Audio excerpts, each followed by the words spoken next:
Subscribe to our channel now, and don't forget to click on bell icon for latest video updates. मैं आपके लिए कौन हूँ? बोलो। मैं सपना हूँ। अभी दिख रहा हो ना? 5 बजे के बाद गायब हो जाए।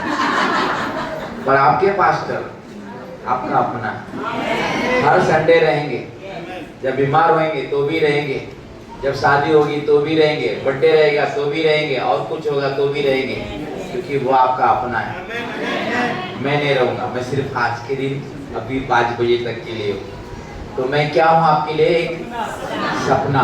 तो सपना आता है और चला जाता है, पर अपना कहीं नहीं जा सकता, क्योंकि वो आपका अपना है। तो हमेशा दिमाग में याद रखना कि आपका पास्टर आपका अपना है।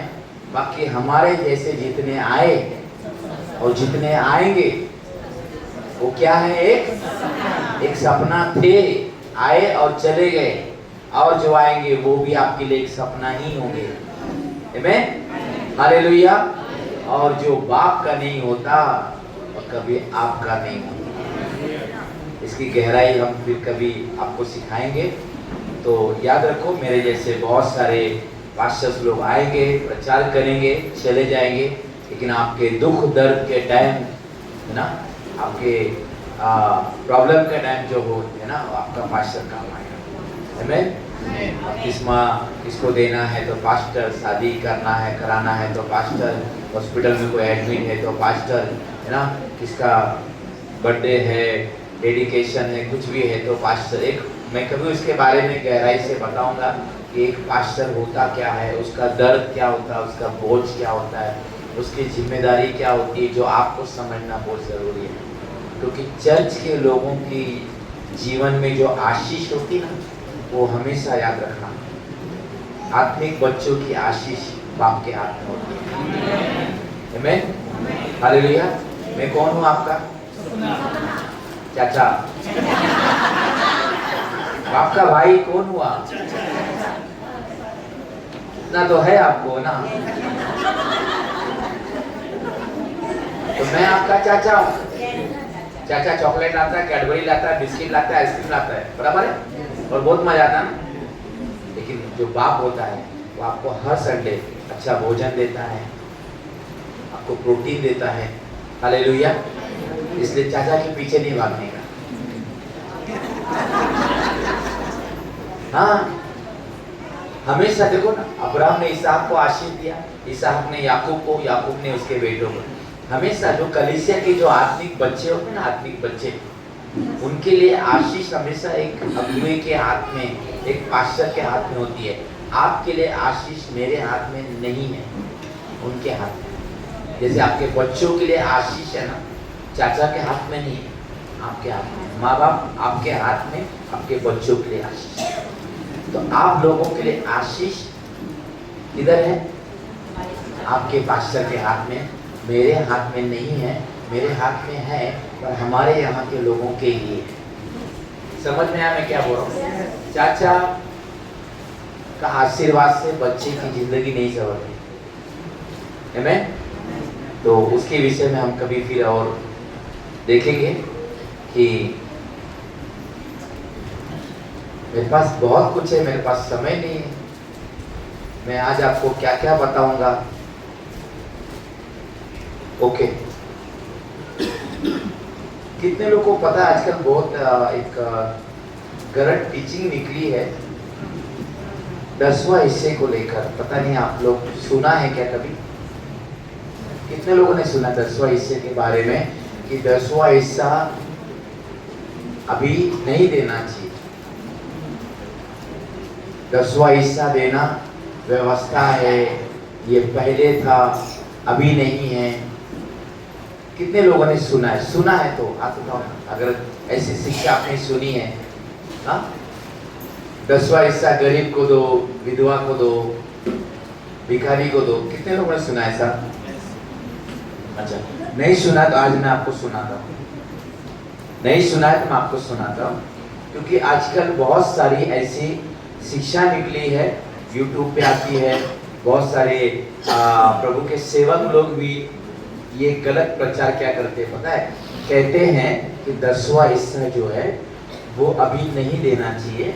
10वां हिस्सा पहले था, पुराने करार में था, अभी नहीं है। अभी हम व्यवस्था में नहीं है, अभी हम अनुग्रह में हैं। बराबर है?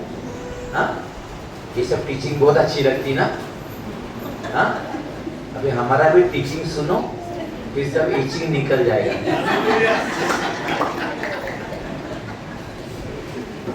ओके? हाँ, तो मैं आपको बताना चाहता हूं,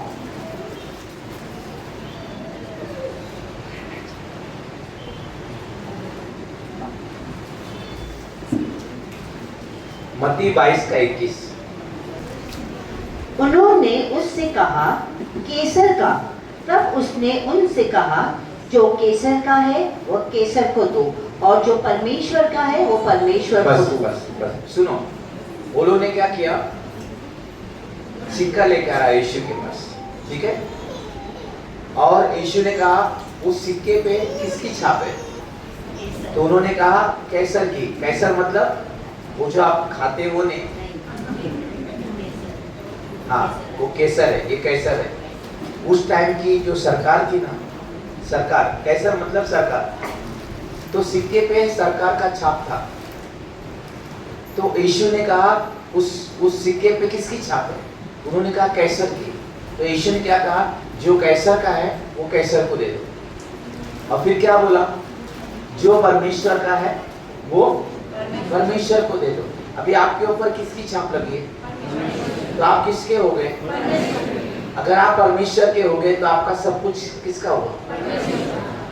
समझ में आ रहा मैं क्या बोल रहा हूं? हाँ, आपके ऊपर परमेश्वर की छाप लगी हुई है। अब यीशु ने हमें क्या सिखाया? जो कैसर का, जो सरकार का है वो सरकार को दे दो, जो परमेश्वर का है वो। हाँ, तो यीशु ने ये नहीं बोला जो सरकार का वो सरकार को दे दो, परमेश्वर का नहीं दोगे तो चलेगा, ऐसा बोला नहीं बोला। यीशु मसीह ने बैलेंस में सिखाया कि जो सरकार का है वो सरकार को दे दो। क्या है सरकार का? बोलो टैक्स। परमेश्वर का क्या है? बोलो टाइट। हाँ, जो टाइट्स है, जो दशमांश है वो परमेश्वर का है, जो टैक्स है वो किसका है? वो गवर्नमेंट का है। तो परमेश्वर कितना अच्छा है, क्या सिखा रहा है कि जो गवर्नमेंट का है वो गवर्नमेंट को दे दो, जो सरकार का है वो सरकार को दे दो, जो परमेश्वर का है वो परमेश्वर को दे दो। यानी कि देना है। हालेलुया। ये नए करार में बता रहा हूं, नए करार की बात कर रहा हूं। आमीन। फिर और पढ़ो मत्ती 23 का 23।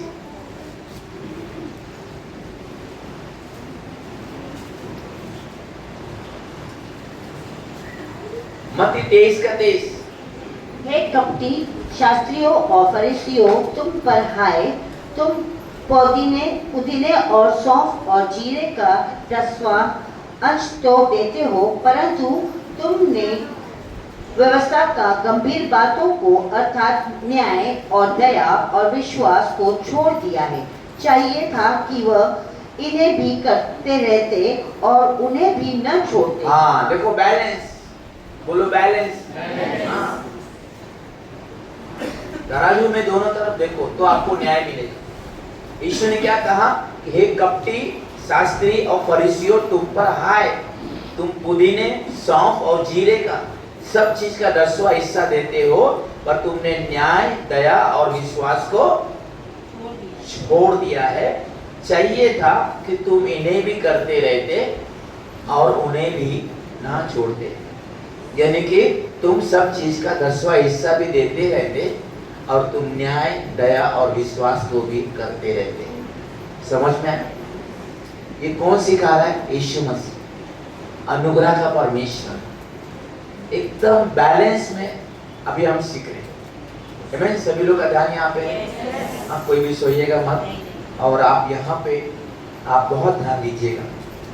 और आज आप अपना दिमाग लगाओ, आपको क्या लगता है कि क्या सही है।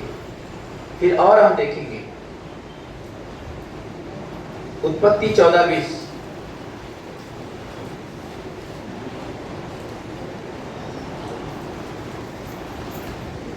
उत्पत्ति 14:20। और धन्य है परम प्रधान ईश्वर जिसने तेरे द्रोहियों को तेरे वश में कर दिया है। तब अब्राहम ने उसको सब वस्तुओं का दशमांश दिया। बस अभी सुनो, जो मलिकिसेदेक राजा, अभी वो जो यीशु मसीह को दर्शाता है। अभी यीशु मसीह ने क्या किया है? हमारे द्रोहियों को, हमारे शत्रुओं को हमारे पैरों तले किया है, किया है ना, बराबर है। तो अभी हमने, हमारा मलिकिसेदेक कौन है? यीशु मसीह। तो अब्राहम ने जो 10वां हिस्सा दिया, वो व्यवस्था थी क्या? क्योंकि व्यवस्था तो मूसा से आई, ठीक है। बहुत ध्यान से सुनो, हो सकता है आप में से कोई होगा, गलत टीचिंग आपने सुना होगा, आपके दिमाग में बैठा है।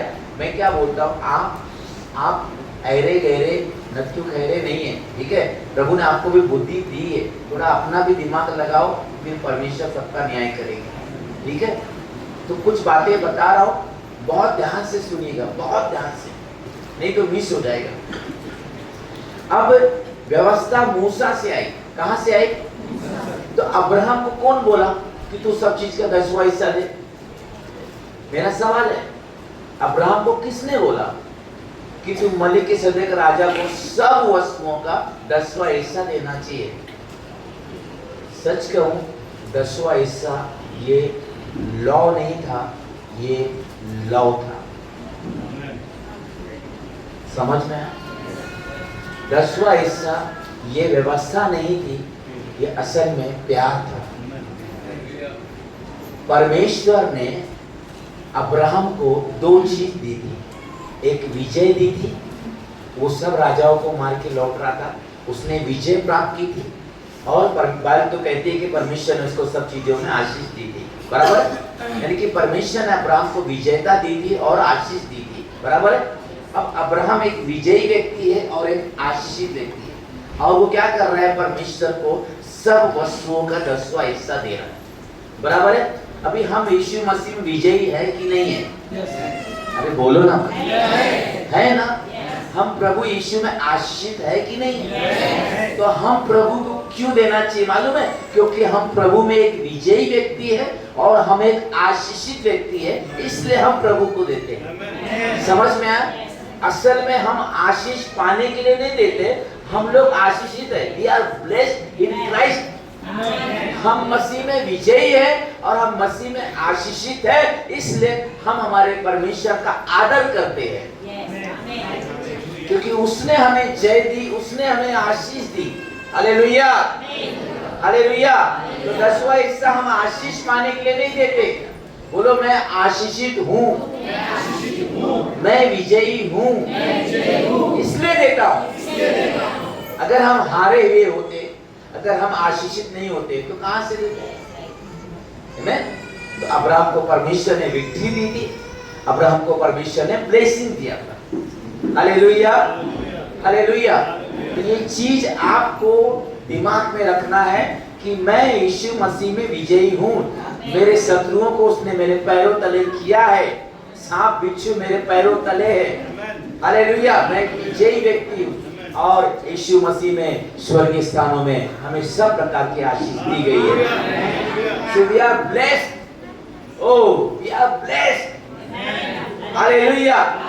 So हम आशीषित है, हम विजयी है, हम हमारे राजा को, हमारे प्रभु को हम देते हैं, हम आदर करते हैं। मलिकिसेदेक को कोई कमी नहीं थी, क्योंकि मलिकिसेदेक जो शब्द है ना, अगर आप मलिकिसेदेक को देखेंगे ना, वो एक प्रकार का याजक और एक प्रकार का वो राजा भी था। हमारा यीशु मसीह राजा भी है और वो याजक भी है। आमीन, हालेलुया।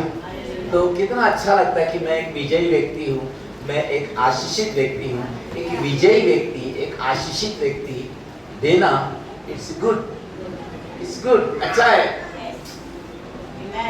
हालेलुया, आमीन। इस चीज को आपको समझना है। तो ये अब्राहम से था, ये कोई व्यवस्था नहीं थी, ये तो अब्राहम का प्यार था। व्यवस्था मूसा से आई है। आमीन। अच्छा, और थोड़ा पीछे जाते, अब्राहम से पीछे जाते, जब जुम्मा सृष्टि बनी थी, आदम हव्वा, सो उनके जो बच्चे थे कैन हाबिल, उन लोग ने जाके यहोवा को भेंट चढ़ाया। मेरा सवाल है उनको कौन बोला? मेरा सवाल है उनको कौन सिखाया? अभी तो सृष्टि बन के अभी तो जस्ट शुरुआत हुआ है, अभी से मेरा क्वेश्चन है आपको, उनको किसने सिखाया? कौन सी व्यवस्था थी? कौन बोला ले जाके यहोवा को उत्तम भेंट चढ़ाओ?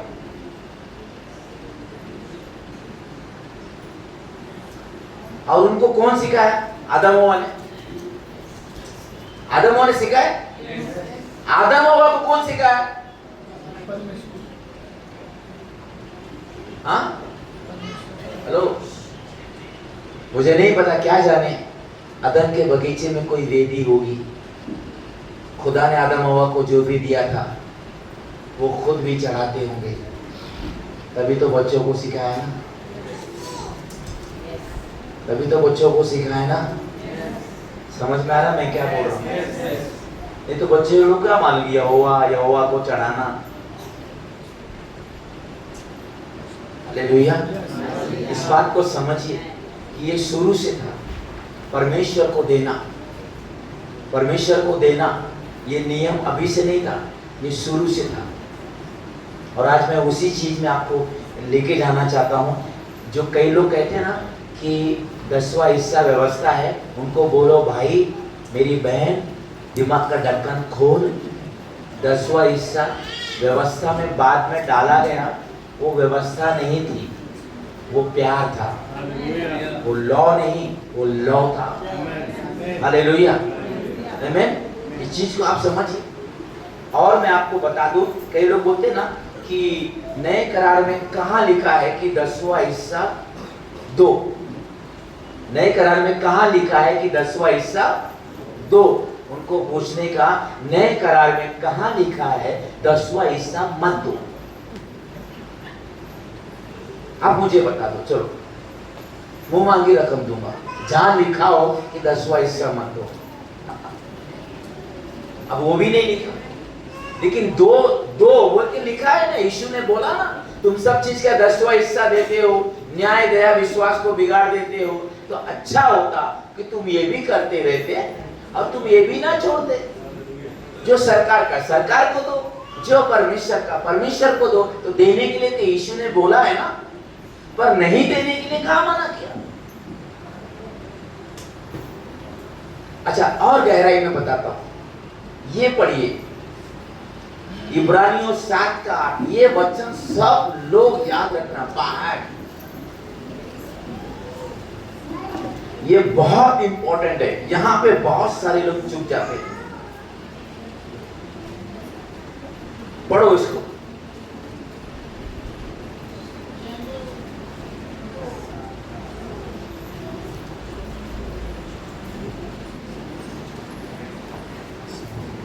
और यहाँ तो मरणहार मनुष्य 10वां अंश लेते हैं, पर वहाँ वही लेता है जिसकी गवाही दी जाती है कि वह जीवित है। पढ़ा? नहीं समझा ना, फिर से पढ़ो, यहाँ पे ध्यान दो। और यहाँ तो मरणहार मनुष्य 10वां अंश लेते हैं। हाँ सुनो, यहाँ कौन 10वां हिस्सा लेता है? बोलो मरणहार, सब लोग बोलो ना मरणहार। कौन है मरणहार? नहीं, मरणहार मनुष्य, सब मरणहारी है, लेकिन मरणहार मनुष्य 10वां अंश लेते कौन? चर्च का पास्टर, अगुआ, याजक। समझ में? जो मंदिर के याजक लोग हैं, जो अगुए लोग हैं, वे 10वां हिस्सा,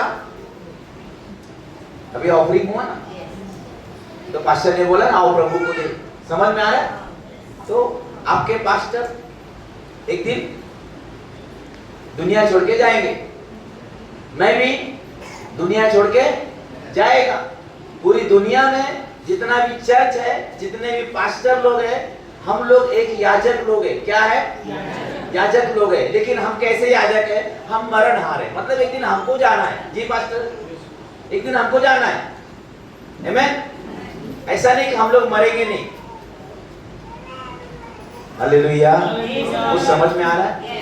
तो हमको पता है हम मरणहार हैं।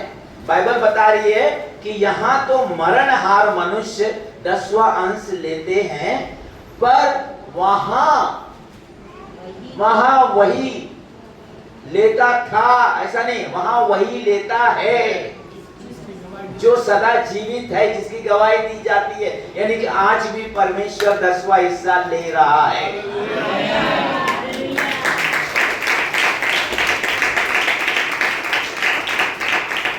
आज भी प्रेजेंट बता रहा हूं मैं, लेता है। जब आप चर्च में अपना 10वां हिस्सा यहाँ डालते हैं ना, जब आप लोग अपनी कमाई का 10वां हिस्सा जब चर्च में डालते हैं यहाँ, तो एट द सेम टाइम वो वहां पे भी ग्रहण किया जाता है। कुरनेलियुस नीचे प्रार्थना कर रहा था, कुरनेलियुस नीचे दान दे रहा था, लेकिन क्या संदेशा पहुंचाया गया? हे कुरनेलियुस, तेरी प्रार्थना जो तू यहाँ करता है, हे कुरनेलियुस, तेरे दान जो तू यहाँ देता है, वो ऊपर पहुंच गया। ऊपर कैसे पहुंचा भाई? ऊपर कैसे पहुंचा? क्योंकि वो परमेश्वर से प्रार्थना करता था, परमेश्वर को याद करके वो दान करता था। समझ में आया? समझ में आया? तो जो भी आप यहाँ चर्च में अपना 10वां हिस्सा देते हैं ना, ये आपको दिखता है कि ये डब्बे में गया, लेकिन आपको बता दूं, स्वर्गदूत लोग, सुनो, स्वर्गदूत लोग उस भेंट को आत्मिक रीति से उसको लेके जाते हैं। समझ में आया? हाँ, आपको पता है हमारी प्रार्थनाएं जो हम यहाँ करते हैं वो भी स्वर्गदूत लोग लेके जाते हैं और परमेश्वर के प्याले में जमा करते हैं। हाँ, जब याकूब ने सीढ़ी देखा था, क्या देखा था? एक सीढ़ी, नीचे से स्वर्ग तक सीढ़ी है और उस पे क्या हो रहा था? स्वर्गदूत उतर रहे थे, चढ़ रहे थे। ये क्या है भाई? क्या ड्रामा है? क्या है ये? तुम लोग ऊपर रहो, नहीं तो नीचे क्यों चढ़ रहे उतर रहे? और जब याकूब ने देखा तो क्या बोला? हे परमेश्वर, तू मुझे जो कुछ देगा मैं उसका 10वां हिस्सा दूंगा। क्यों बोला? उसने क्या देखा? सीढ़ी पे स्वर्गदूत लोग क्या कर रहे थे मालूम है? नीचे आ रहे थे, 10वां हिस्सा लेके ऊपर जा रहे थे। समझ में आया? उसने वो देखा, इसलिए वो बोलने लगा कि तू मुझे जो कुछ देगा मैं 10वां हिस्सा दूंगा। मेरा बाप भी देता था, मैं भी दूंगा। Hallelujah, hallelujah. इस बात को आपको समझना है कि स्वर्गदूत नीचे आ रहे थे, ऊपर आ रहे थे, तो स्वर्गदूत लोग आज भी आपकी प्रार्थना और आपका दान नीचे से ऊपर लेके जाते हैं, उसको आत्मिक रीति से लेके जाते हैं। हालेलुया। आप समझ रहे मैं क्या बोल रहा हूँ? इस बात को समझिए, ये आत्मिक दुनिया में ऐसा होता है। इसलिए जो भी आप लोग अपना कमाई का 10वां हिस्सा जब आप चर्च में लाके डालते हैं ना, तो वो आपको दिख रहा है कि डब्बे में गया, लेकिन वो आत्मिक रीति से ऊपर भी याद के लिए पहुंच जाता है। हाँ, जब आप कंपनी में काम करते हैं, वहां से सैलरी जब आपके खाते में ट्रांसफर होती है, तो आपको मैसेज में आता है ना फोन में कि 40,000 ट्रांसफर इनटू योर अकाउंट। समझ में आया ना? हाँ, इंटरनल मैटर है ना, कंपनी के खाते से आपके खाते में, बराबर है कि नहीं? लेकिन जब भी वहां से वहां जाता है, आपको ऐसा दिखता है क्या? हाँ, दिखता है क्या? फिर पता कैसे चला? ओह, आ गया 40,000। समझ में आया? ये आपको समझना चाहिए। डब्बे में से कब उधर वेदी पहुंच जाता है ना, ये इंटरनल मैटर है, आत्मिक सोशल मीडिया है, इसको समझना बहुत भारी है। इसलिए उदाहरण दिया कुरनेलियुस का, परमेश्वर ने उसको खास करके मैसेज दिया, Cornelius 40,000 transfer into your account. आप समझ रहे? तेरी प्रार्थना, तेरे दान ऊपर पहुंच गए हैं, खातरी।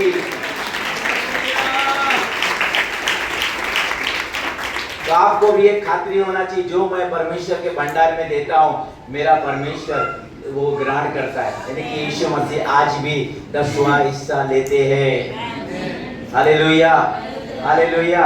एक चर्च में किसी पास्टर ने प्रचार किया और वो गलत प्रचार किया। 10वां हिस्सा व्यवस्था है और अगर आप 10वां हिस्सा देते हो तो आप श्रापित हो, आप श्राप के अधीन हो, ये वो सब प्रचार करके चले गया। अब बेचारा उस पास्टर परेशान हो गया। उसको किसी ने कहा इसको बुला ले। उसने मुझे बुलाया और मैंने उस चर्च में प्रचार किया। मैंने क्या कहा मालूम है?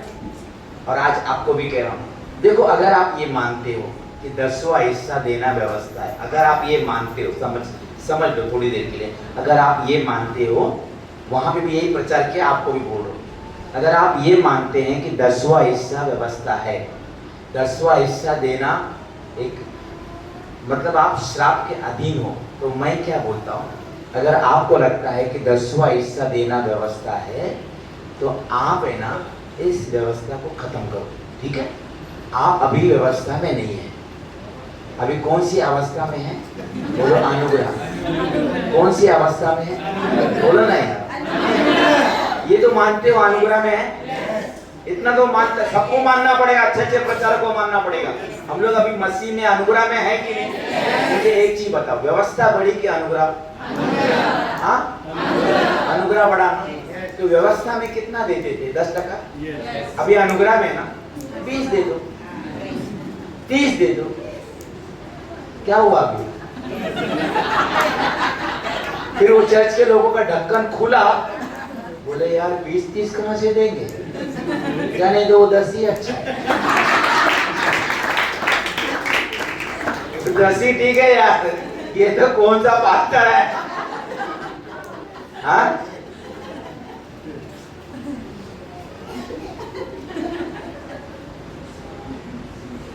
तो जो लोग बोलते हैं ना 10वां हिस्सा व्यवस्था है, उसको बोलने का एक भाई सुनना, तो व्यवस्था में क्यों चलता है? वो बोलेगा नहीं नहीं व्यवस्था में नहीं चलता, तो तू अनुग्रह में चलता है ना? बोलेगा हाँ। तो बोला कितना टका देता है? क्योंकि व्यवस्था में तो 10 था, तो अनुग्रह में उसे डबल तो होना चाहिए ना। तो तू 20 देता है कि नहीं? बोलेगा नहीं, फिर पूरा तेरा 32 तोड़ दे।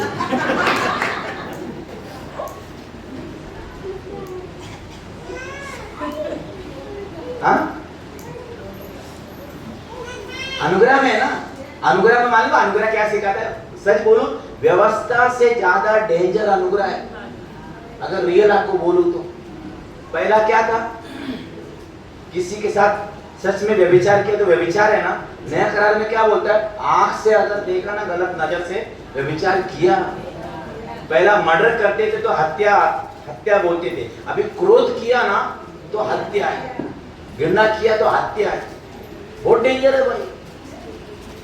आप अनुग्रह को कम ना समझो। हालेलुया।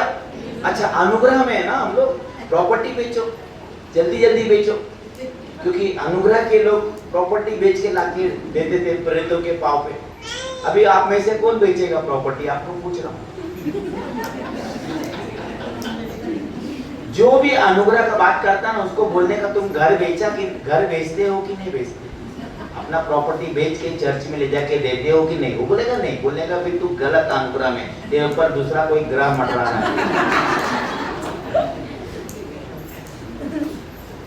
क्योंकि अनुग्रह क्या बताता मालूम है? पौलुस लिखता है कि तुमने तुम्हारे कंगालीपन में भी, तुम्हारे कमी घटी में भी तुमने उदारता से जबरदस्त दिया। यह है अनुग्रह। कि अगर आपके पास पैसे की कमी है, आपको तकलीफ है, आपको नहीं पुरता, तो भी आपने चर्च में जबरदस्त देना चाहिए, उदारता के साथ देना चाहिए। Hallelujah, hallelujah. हम लोग उदारता के साथ देने में होशियार होना चाहिए, उधार लेने में नहीं। विधवा ने क्या किया? अपनी कितना डाला? दो दमड़ी। आज भी कई बिलीवर लोग चर्च में चिल्लर डालते, बोलते वो विधवा ने डाला। तुम भी विधवा है क्या? हम लोग दुल्हन है ना।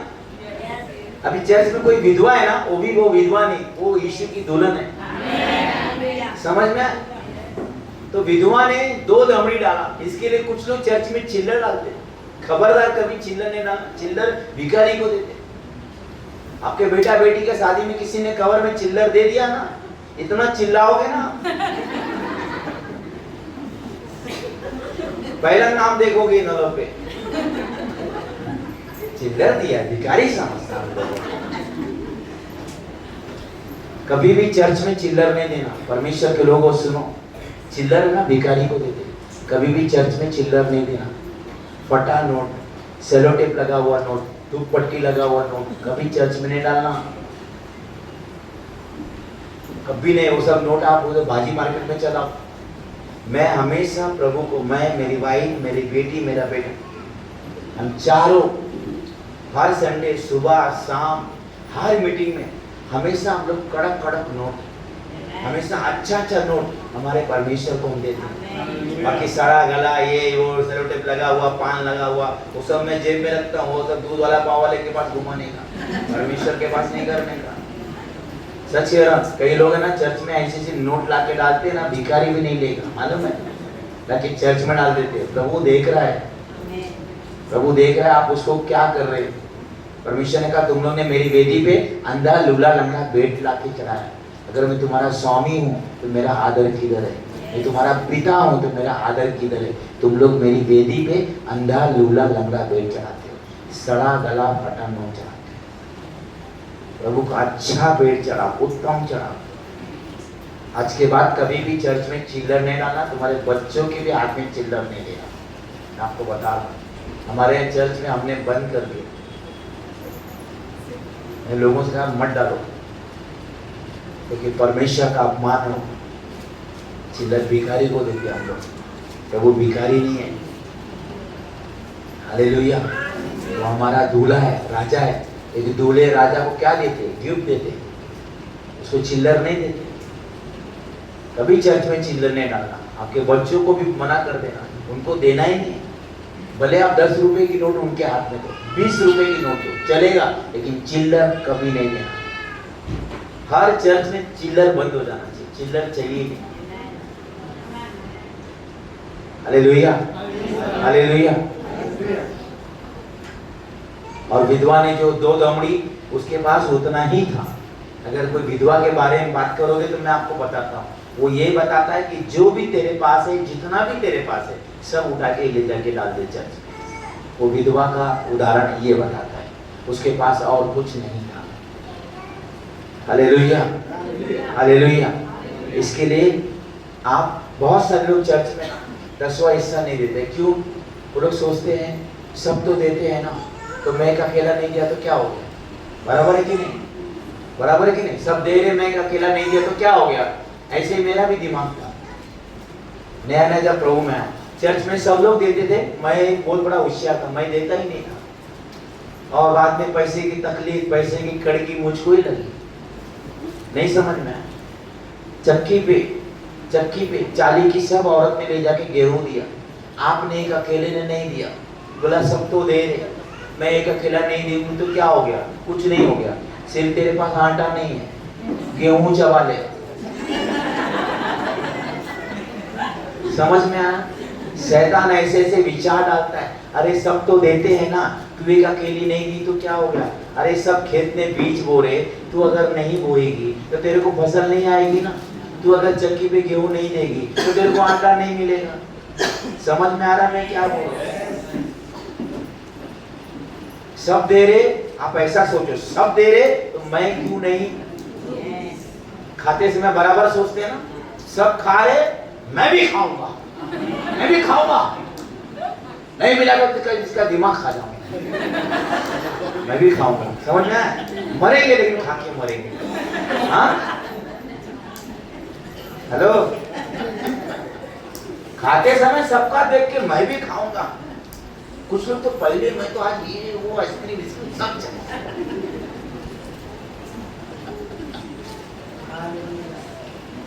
तो सब दे रहे, आपको भी ये होना चाहिए ना, मैं भी दूंगा, मैं भी बोऊंगा, मैं भी फसल काटूंगा, मेरा भी गेहूं चक्की पे, मुझे भी आटा चाहिए, मेरा भी गन्ना मशीन में, मुझे भी जूस चाहिए। सब बैंक में पैसा रखते, मैं नहीं रखूंगा तो तेरे को ब्याज नहीं मिलेगा। सही बात है ना? ये सुनो परमेश्वर के लोगों, बोना और काटना ये नियम है, आपको मैं समझा रहा हूं। बोना और काटना क्या है? पढ़ो पढ़ो, आप पढ़ो, जल्दी से पढ़ो। उत्पत्ति 8 का 22, उत्पत्ति 8 का 22।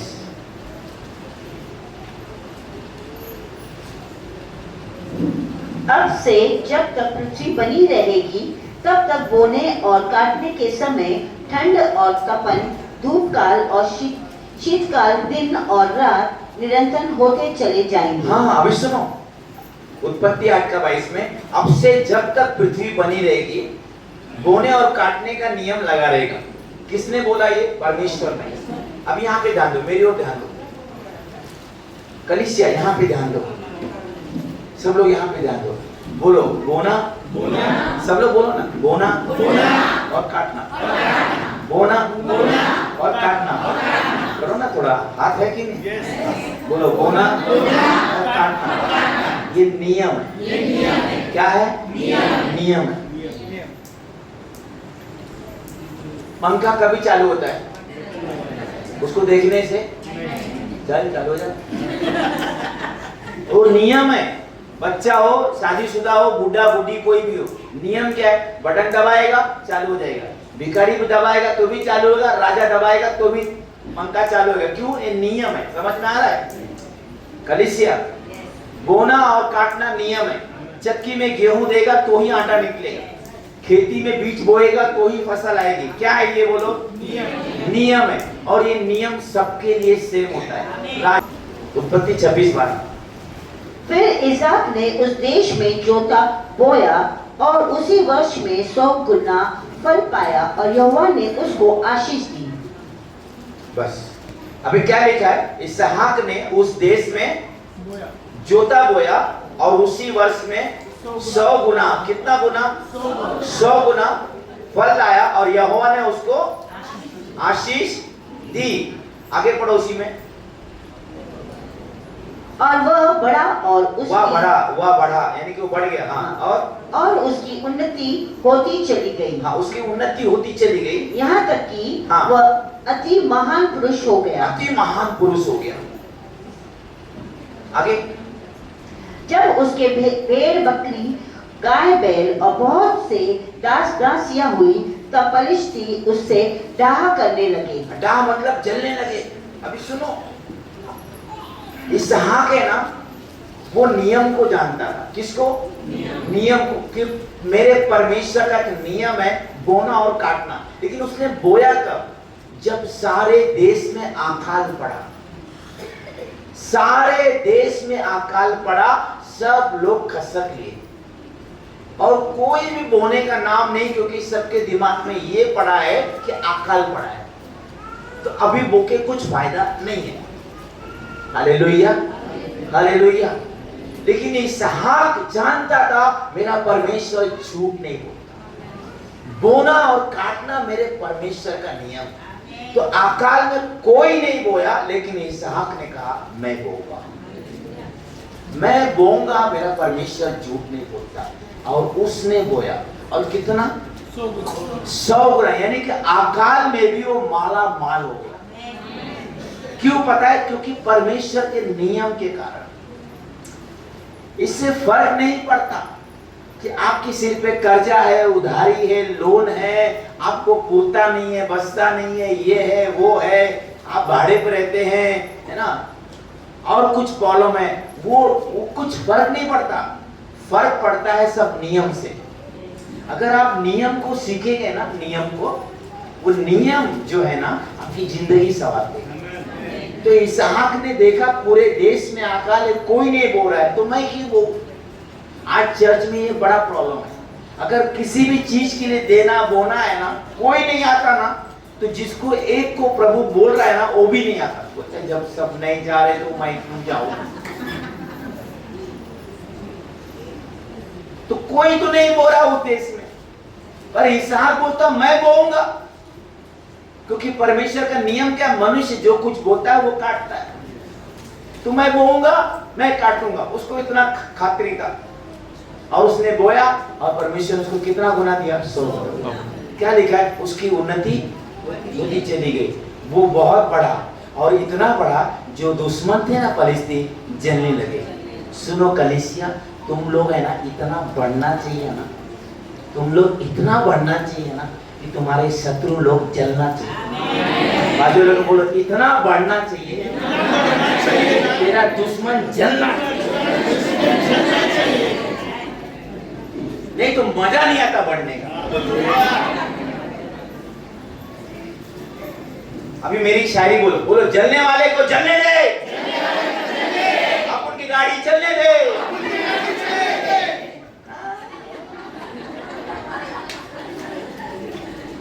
इसहाक को खोपड़ी लेके कोई बोए ना बोए छोड़ो, अरे हम बोएंगे, हम काटेंगे, इतना बढ़ेंगे, बाद में लोग देख देख के जलेंगे ना।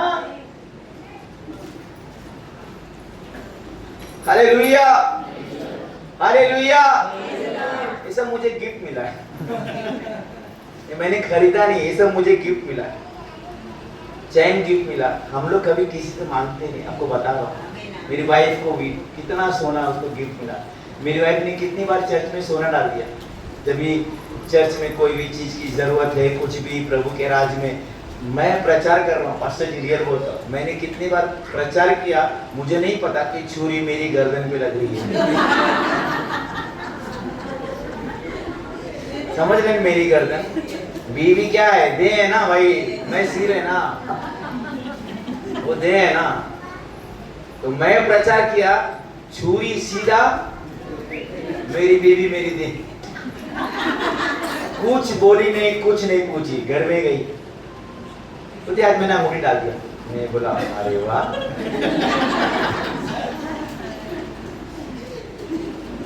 बोला कोई बात नहीं, सच बोल रहा हूँ, झूठ नहीं बोल। मेरी वाइफ ने कितनी बार ऐसा किया, मैंने उसको कभी नहीं बोला तूने मेरे से क्यों नहीं पूछा, तूने मेरे से क्यों नहीं पूछा, तेरी इतनी हिम्मत, मेरे को बिना पूछे तू डाल दी। क्योंकि मैं एक चीज जानता हूं, मेरी पत्नी का मैं पति हूं, मैं उसका प्रभु नहीं हूं और उसका प्रभु नहीं बनना चाहता। समझ में? उसको भी खुदा ने मुझे दिया है, मैं खरीद के नहीं लाया। समझ में? एक दिन हम सब छोड़ के जाने वाले हैं। तो मैंने कभी मेरी पत्नी को नहीं बोला कि तूने मुझको क्यों नहीं पूछी, मैंने खुशी खुशी बोला प्रभु को दिया ना, कोई बात नहीं, सही जगह में दिया। Hallelujah, hallelujah. आज अगर एक पत्नी पति को बिना पूछे 50-500 रुपया डाल देना तो गई वो, तो निकल जा तेरे माँ के घर जा, चाहिए नहीं तो। देखो मेरी सोच क्या मालूम है, मैं एक बार मेरी पत्नी को कोई भी चीज एक बार दे देता हूँ, चाहे पैसा, चाहे पॉकेट मनी, चाहे गोल्ड, तो मैं एक चीज जानता हूँ, वो अब मेरा नहीं है, वो उसका है। समझ में? और उसके ऊपर मैं अधिकार नहीं लेता हूँ। तेरे क्या करने का तो कुछ भी कर। मेरी वाइफ इस बात को जानती है। जब मैं उसको पैसे देता हूँ ना, उसको बोलता हूँ तेरे को जो करना है कर, मेरे को हिसाब किताब कुछ नहीं चाहिए। खाने का खा, पहनने का पहन, किसको हेल्प करने का तो हेल्प कर, तेरे को जमा करने का तो जमा कर। एक बार मैंने तुझे दे दिया, वो मेरा नहीं, वो तेरा है। किसी को दो तो पूरे अधिकार और आजादी के साथ दो, वरना मत दो।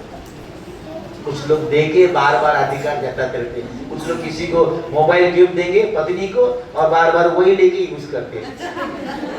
तो चाहिए था उनको खाली उसकी तसल्ली के लिए तेरे को मोबाइल गिफ्ट लेके देता हूँ। उनको मालूम मैं ज्यादा चलाती नहीं है, ये तो घर चलाती है, तो मैं चलाऊंगा ना, तो तेरे को गिफ्ट दिलाता हूँ बोल के। अभी वो सोचते मैं ऐसा बोल के लेगा तो लेने नहीं देगी, चिल्लाएगी। समझ में आया ना? हाँ, तो तेरे को गाय लेके देता हूँ, दूध में निकालते रहो। वैसी कहानी है। आप लोग नहीं जो करते हैं। हालेलुया। मैं उसको महंगे से महंगा, आज तक मैंने इतना महंगा मोबाइल कभी नहीं लिया। मैं आपको सच बोल रहा हूँ, मैं 20-25 के ऊपर महंगा मोबाइल आज तक नहीं लिया। मेरी वाइफ को मैंने 48,000 का मोबाइल उसको दिया। क्यों पता है? मैं ये सोचता हूँ पत्नी को रानी का जैसा रखेगा तो वो मेरे को राजा के जैसा रखेगा। अगर आप पत्नी को नौकरानी के जैसा रखोगे तो तुमको नौकर के जैसा रखेगा।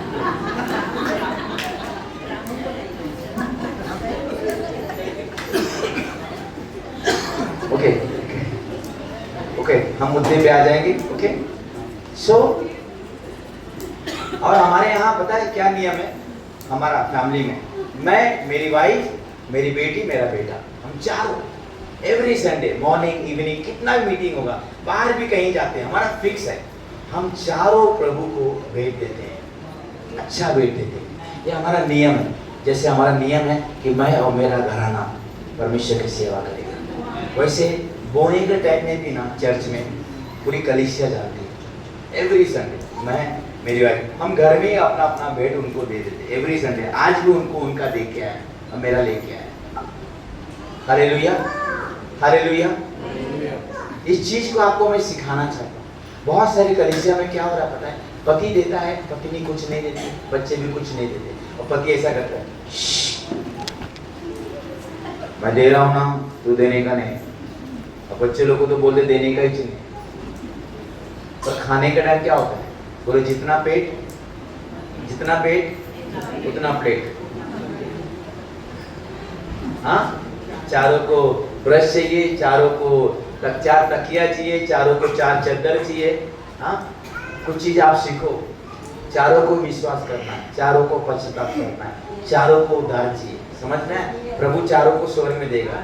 स्वर्ग में जाते समय ऐसा बोलोगे पत्नी बच्चे को, मैं जा रहा हूं ना।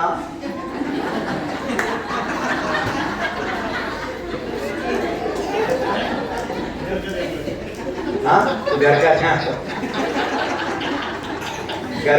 रख। टांग ऐसा खींचेगी ना, फिर आप अपना ध्यान नहीं रख पाएंगे।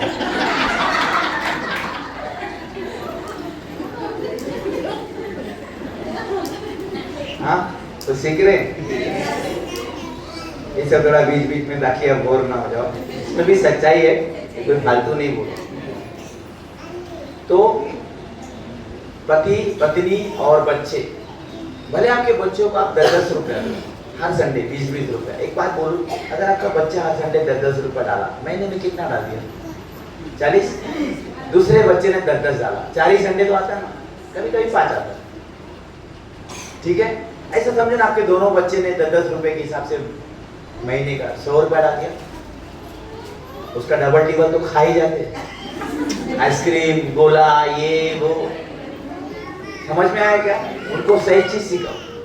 आज से आप लोग आपके बच्चों को हर बार प्रार्थना में, कभी भी चर्च में प्रार्थना रहेगी ना, पति, पत्नी और बच्चे सब ने ना प्रभु को डालना चाहिए, सब ने। इसलिए खुदा जब बरकत देगा ना, सबको देगा। हाँ, मेरी वाइफ कीबोर्ड बजाती है, मेरी बेटी गिटार बजाती है, मेरा बेटा ऑक्टो पैड बजाता है। मुझको लोग पूछते, पास्टर आप क्या बजाते हैं? मैं बोला, मैं शैतान की बैंड बजाता हूँ। मेरे घर में सब लोग कुछ ना कुछ बजा रहे ना, मैं भी बजाता हूँ, अच्छे से बजाता हूँ। आज वही कर रहा हूँ। सच्चाई को प्रचार करके झूठ का मैं बैंड बजा रहा हूँ। Hallelujah, hallelujah. तो कलीसिया, आज से कुछ सीखो। आप आपकी पत्नी को भी दो।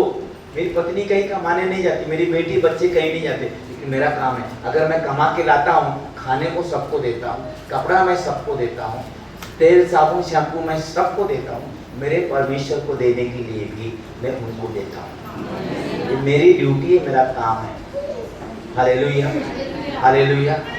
और परमेश्वर ने सच में मुझे पैसे में बहुत आशीष दी, बहुत आशीष दी मेरे परमेश्वर। आज मेरी पत्नी चर्च में सबसे महंगा खाती है, पहनती है और अच्छे से रहती है। पूरे चर्च में मैंने उसे सबसे अच्छा रखा है, क्योंकि वो मेरी है, उसका नाम भी मेरी है।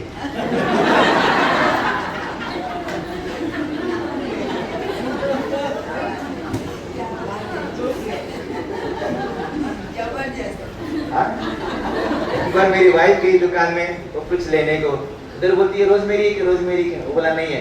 मैं बोला क्या ले रही? बोलती रोजमेरी। मैं बोला तू ही तो है। बोली मैया मतलब? बोला अरे तू ही तो है रोजमेरी। तो सोचे पड़ गई। मैं बोला अरे रोज तो मेरी है ना।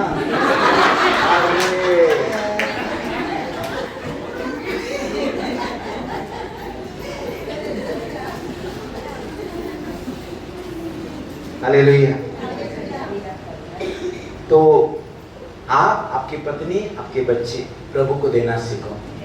अभी से एक नियम बनाओ कि भले आपके बच्चे 10 रुपए से, मैंने हमारे बच्चों को शुरुआत 10 से किया, आपको सच बोल रहा हूँ, फिर उसको बढ़ाते गया, 20 किया, फिर 50 किया, फिर 100 किया। हम ऐसा ना बढ़ते जाते हैं। बाल बोलती तुम देने में बढ़ते जाओ। मैं कई लोग बोलते मैं ना चर्च में बढ़ नहीं रहा हूँ। बढ़ना है ना, पहले पैसे में तो बढ़,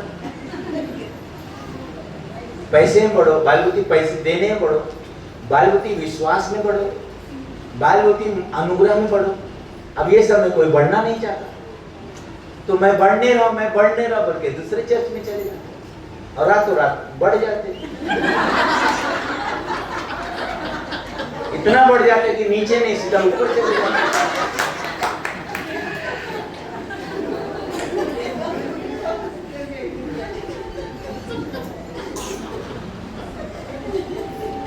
कुछ भी शैतान डाल देता, तू इस चर्च में बढ़ नहीं रहा।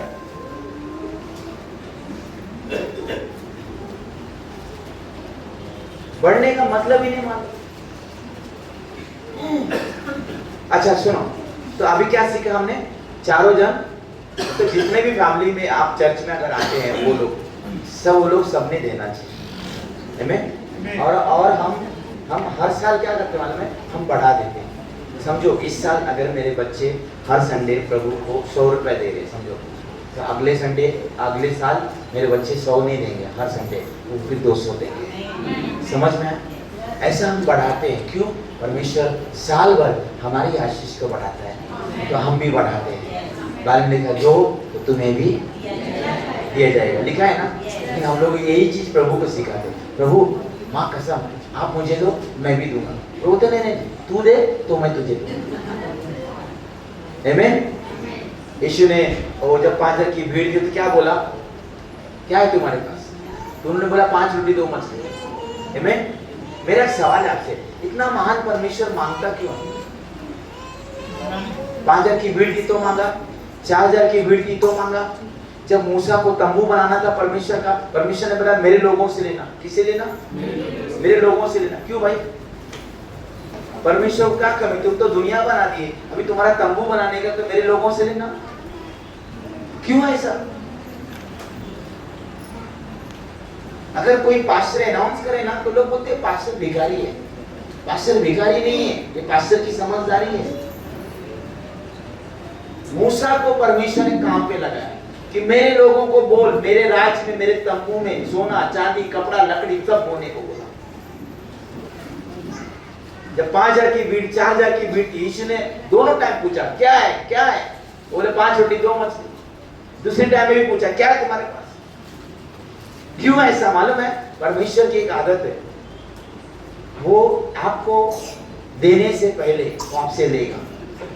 उसको कुछ नहीं चाहिए लेकिन वो आपसे लेगा और उसी को बढ़ा के आपको देगा। समझ में आया? हालेलुया। इसलिए याद रखना, जो बो नहीं सकता उसके लिए कुछ हो नहीं सकता। जो बोता नहीं है वो हमेशा रोता है। बोगे तो कभी नहीं रोगे। देता है जो खुदा को अपने कमी घटी में, है ना? परमेश्वर को कभी कमी घटी होने नहीं देता। इस चीज को हमेशा याद रखो। बोना सीखो, परमेश्वर का नियम है। इसहाक ने क्या किया? बोया ना? बोया कि नहीं बोया? आज मैं आपको बोल रहा हूं परमेश्वर के लोगों, आपके जीवन में अकाल है, नौकरी नहीं है, जॉब नहीं है, आप कर्जे में, उधारी में, आप ये सबसे बाहर आ सकते। आपको सिर्फ ट्रिक मालूम होनी चाहिए। बोना चर्च में सबसे अच्छा जगह चर्च है। चर्च में वो नहीं पुरता है, जो भी तुम्हारे पास लाके बो दो। विधवा ने क्या किया? उसको भी तो नहीं पुर रहा था, 2 ही दमड़ी बची थी। वो सोची खाने खरीद के कुछ खाओ, उससे अच्छा खुदा को देके मर जाऊं। पर कहां खुदा उसको मरने देता? कहां मरने? पुराने करार की विधवा क्या बोली? आखिरी मैदा आखिरी तेल, बराबर है? मर गई तो भी आखिरी तक चला। आखिरी मैदा आखिरी तेल आखिरी तक चला। हाँ, विधवा उसके बेटे खा के इतने साल जिए, मर गए, लेकिन उसमें का तेल और मैदा ही नहीं खत्म हो रहा है। लेकिन एलिया ने आशीष कब दी? उससे लिया। समझ में आए? कभी कभी लोगों को पास्टर के ऊपर गुस्सा आता है, हम भी दुआ, हम विधवा हैं, पास्टर हमको लूट रहा है, विधवा को देना चाहिए, विधवा से ले रहा है, क्या है तेरे पास बता। एलिया ने वही बोला उसको, पहला बोला बता तो एलिया मैं क्या करूं, विधवा बहुत खुश हो गई, अच्छा पास्टर है। फिर बोला अच्छा बता तेरे पास क्या है, बोले थोड़ा, मैं क्या थोड़ा दे, बोला काम करना, खाना नहीं लाके मेरे को दे। क्या हावड़ा पास्टर आए रे।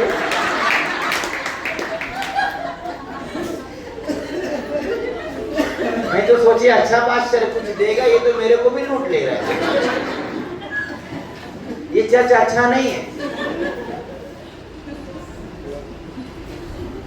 आपको समझो, परमेश्वर की आदत है तो आपसे पहला लेगा, मतलब आपको बोने को लगाएगा। आप उसके नियम को उल्टा मत करना, मैं आपको बता रहा हूँ। उसका नियम है दो तो तुम्हें भी दिया जाएगा, बोएगा तो काटेगा। आपको समझ में आ रहा है क्यों परमेश्वर लेता है? क्योंकि उसका नियम है बोना और काटना। इसलिए कोई भी आज तुम में से आप लोग कर्जे में है, कड़की में, उधारी में, पैसा बचता नहीं, जुड़ता नहीं, आज मैं एक चाबी सिक्का भी रहा हूं। जो भी तुम्हारे पास है ना, उसमें तुमको प्रभु जो बोलता लाके ना चर्च में डाल देने का बोलेगा, प्रभु मैं बोल रहा हूं, मेरी तरफ से बेस्ट है। और उसके बाद देखो ना फसल कैसे आती है। किसका कर्जा जाए ना जाए, तुम्हारा पक्का जाएगा। क्योंकि आकाल में किसी ने नहीं बोया, इसहाक ने बोया, तो इसहाक ही माला माल हो गया। और मैं एक बात बोलूं फिर से, इतना बढ़ना चाहिए ना, हमारे दुश्मन लोग जलना चाहिए, कुछ ऐसी जलन होनी चाहिए, हमारे बढ़ने की जलन उनको होनी चाहिए। मैं तो चाहता हूं मैं और बढ़ूं और मेरे से और लोग जले, क्योंकि जब कोई जलेगा तो उसके अंदर आग लगे ना, वो खाक होगा ना, मैं थोड़ी ना। जब खुदा हमारे साथ है तो कौन हमारे खिलाफ होगा? अगर कोई हुआ तो हम सलामत और वो जल के खाक होगा। इसलिए चर्च ऐसा होना चाहिए, अपने कड़की में, कंगाली में, कमी घटी में ला ला के कुरिन्थियों के कलीसिया में यही होता था। आज ऐसा होना चाहिए चर्च। कई लोग 10वां हिस्सा देते नहीं चर्च में, बोलते पास्टर हम कोई नहीं पूरता है, हमारा लोन जाता है, हमारा कर्जा जाता है, ये है वो है। कभी भी नहीं पूरेगा। आपको ये नियम होना चाहिए, बोने और काटने का आइडिया आपको। Subscribe to our channel now, and don't forget to click on bell icon for latest video updates.